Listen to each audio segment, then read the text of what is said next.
The Rise of the Golden Idol. If this is the first reheading of the Golden Idol, do yourself a favor and play the case first. Not because you need the knowledge per se, the game is really a standalone sequel and the events of the first game are merely reference. No. I just think that the way your thinking skills are used in this one is a natural expansion of how that happened in the case. That's one hard to explain, but I'm sure you'll get agree with me once you notice it. It's like this. They took the essence of what they made from the first game, great, amplified it somehow and injected it into the fresh, different settings. The result? I guarantee you will have trouble putting it down once you start. The only reason I didn't beat it one sitting because it was 2:30 AM and, well, you get the idea. From now, or I'll write if you haven't played the first one. What I'm even looking at. The game itself is a collection of bizarre, seemingly random scenes where something happens. Usually someone dies, but not always.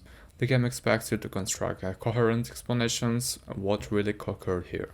A guy fell during a barbecue, but why? A woman is crying in the garden, but why? There's a right eye corpse in the hallway, but why?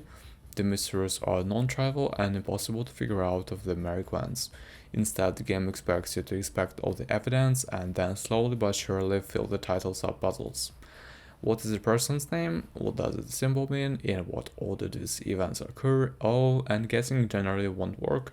There's far too many combinations. You will, however, be told that you got the section right. What does this have to do with anything? The cases themselves might seem random at times. A hippie protest, a talent show, a birthday enclosure, of course, they're anything but. Every few cases you're presented with a meta case of sorts, where you're supposed to figure out the bigger picture. A single seemingly irrelevant piece of evidence can be a huge revelatory in those.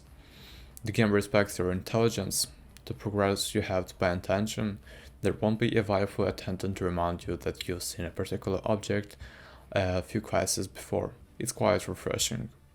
No flashbacks, no I have a feeling this is a very important, just a ridiculous question that you're supposed to non-countably answer.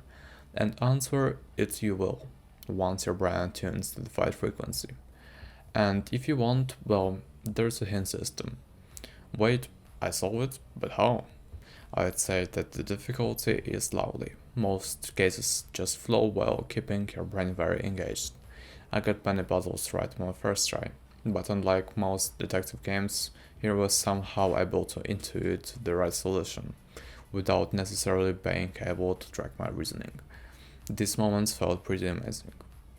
That said, usually there is more than one path of reasoning that can take you to the right conclusion. There are also red herrings, but even this actually contains something to show you that yeah, that ain't it, chief. Thank you again. I got stuck 2 times in total. Once I couldn't progress because of the grammatical mistake, the order of phrases was wrong, the game is quite picky about this stuff. And the second time was the very final question of the game, a certain person identity. To get past this one, I did the old Sherlock shuffle, slow, meticulous elimination of all impossibilities based on the careful re-examination of all evidence. The key was answered. I had to bring up the Disco Elysium in the 70s and look at the vibrant, painted art style. Anyway, yes, it's good, very, very good, better than the first. I really can't think of the any shortcomings. Okay, maybe the soundtrack to the bird has hurt my eyes a little, but I'm pretty sure it's intentional. So, should you get it? I don't know, should you? You tell me. Just make sure you don't have any mid space obligations for the next 15 hours before launching it.